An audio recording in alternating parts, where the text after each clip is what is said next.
So let's take one more example to understand the substitution method very clearly. An example is like this. Romila went to a stationery shop and purchased 2 pencils and 3 erasers for ₹9. However, her friend purchased 4 pencils and 6 erasers for ₹18. Find the cost of each pencil and each eraser. Situation clear है ना? ये हमने पहले भी किया था, graphically solve किया था इस सेम क्वेश्चन को.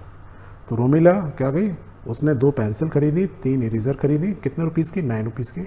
जबकि उनकी फ्रेंड ने 4 पेंसिल्स और 6 इरेजर खरीदी 18 रुपीज़ में. अब हमको पता लगाना है कि पेंसिल कितने रुपए की है और इरेजर कितने रुपए की आई. तो हम कैसे सॉल्व करेंगे? 2 सिचुएशन दी हुई है, सो हमको क्या करना है? कॉस्ट पता लगानी है. तो जो भी चीज़ पता लगानी है उसको एज्यूम कर लो. किस चीज़ की? पेंसिल की कॉस्ट और इरेजर की कॉस्ट. एक्स वाई से हम पता लगा सकते हैं. तो कैसे लिखेंगे हम लिखेंगे इस तरीके से. Suppose cost of pencil is x rupees and cost of eraser is y. जो भी इंफॉर्मेशन दी हुई है ऊपर, उससे हम लीनियर इक्वेशन बना सकते हैं. So we will write this way. Then the given information could be represented in the form of linear equations like. कैसे लिखेंगे? पहली इक्वेशन लिखेंगे 2x + 3y = 9. Y? 2 pencil x rupees की तो 2x हो गया, 3 इरेजर y रुपीज़ की तो 3y हो गया. तो इसकी कॉस्ट प्लस इसकी कॉस्ट कितना रोमिला ने खर्च किए थे? 9 रुपीज़, तो 9. तो this is our first equation. Whereas the second में कितना होगा? देखो 4 × x + 6 × y = कितना है? 18 रुपीज़. उतना ही फ्रेंड ने खर्च किया. तो दिस क्या हो गई? ये हमारी सेकेंड इक्वेशन. अब आपके पास 2 इक्वेशन आ गई. सब्स्टिट्यूशन मेथड करना है तो क्या करना है? किसी एक से x या y की वैल्यू निकालो, दूसरे में डाल दो. तो हम क्या करते हैं? पहले वाले से x की वैल्यू निकाल लेते हैं. तो will write from equation 1 we get the value of x = 9 - 3y/2. कैसे आ गई? 9 तो यहीं रहा, 3y यहाँ आ जाएगी, -3y हो गया और ये 2 से डिवाइड हो गया. करेक्ट है? अब क्या करेंगे? इस वैल्यू को हमको कहाँ सब्स्टिट्यूट करना है? सेकेंड इक्वेशन में. तो right whatever we are doing we have to write. By substituting this value of x in equation 2 we get क्या मिलेगा? 4 की जगह 4 तो 4 रहेगा, x की जगह क्या है ये? तो 4 × 9 - 3y/2 + 6y = 18. इसको अब सॉल्व कर लो. देखो 2 कट गया, 2 2 ज़ा 9 2 ज़ा 18 - 6y, 18 - 6y, ये प्लस 6y था, 18 था. अब यहाँ देखो ये 6y और ये 6y कट गया. जब y कट गया तो हम क्या निकाल रहे थे? We were looking for y की वैल्यू निकालना है. अब जब y कट ही गया तो y तो कुछ वैल्यू आएगी नहीं, और यदि y की वैल्यू नहीं आई तो मेरे को x की वैल्यू भी नहीं आएगी. सो ये तो बड़ा कन्फ्यूजिंग हो गया. क्या मतलब हुआ इसका?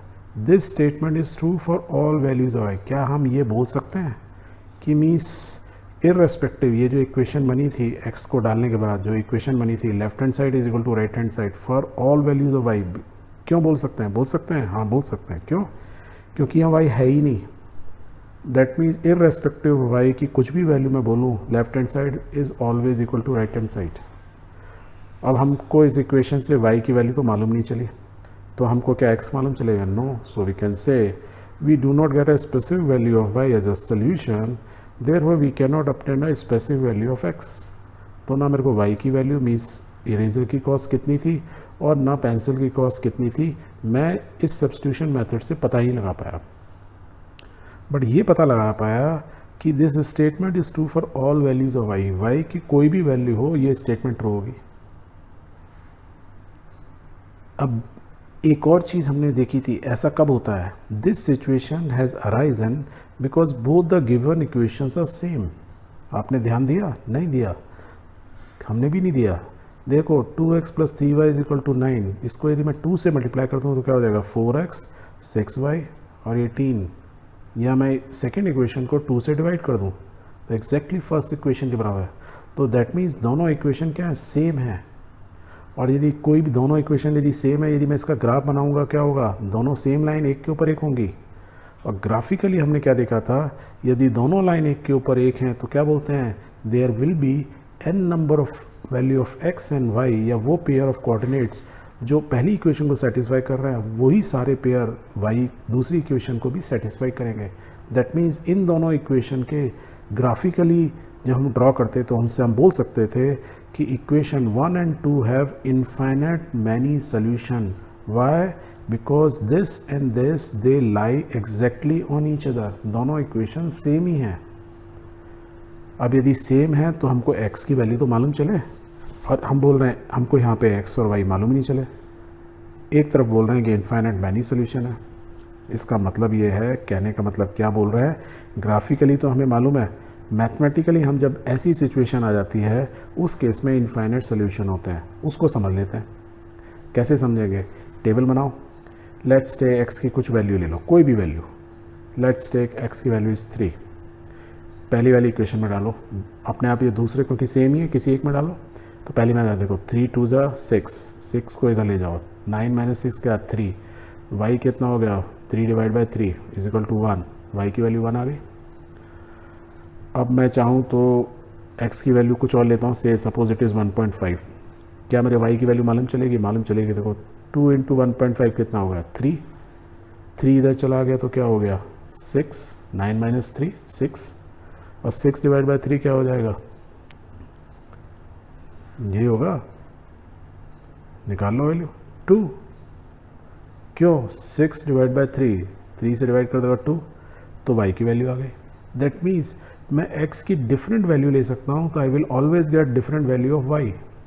मैं यदि पहले केस में बोलूँ कि x क्या थी, मैंने कहा था कौन पेंसिल की कॉस्ट है 3 रुपीज़ की पेंसिल थी और 1 रुपीज़ की इरेज़र थी. यदि मैं ये लेता हूँ तो ये पहली सिचुएशन को भी सेटिस्फाई करता है और सेकंड को भी कर रहा है. यदि मैं बोलता हूँ नहीं 1.5 रुपीज़ की थी, 3 रुपीज़ की नहीं, 1 रुपीज़ 50 पैसे की थी क्या पेंसिल, तो इरेज़र कितने की हो जाएगी मेरी? 2 रुपीज़ की हो जाएगी. तो भी ये इक्वेशन को सेटिस्फाई कर रहा है. आप कोई और वैल्यू ले लो.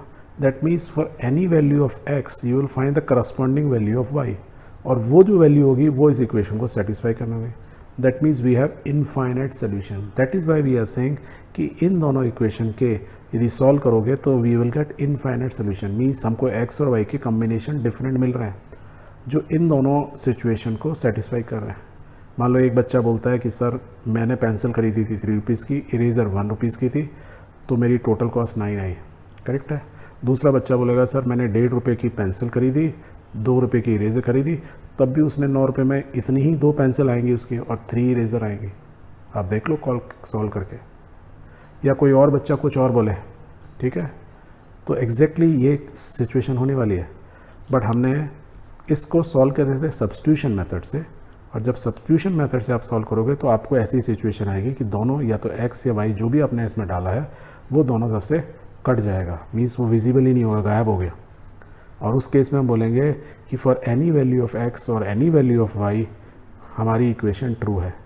और यदि ट्रू है वो यही बता रहा है कि दोनों इक्वेशन सेम है.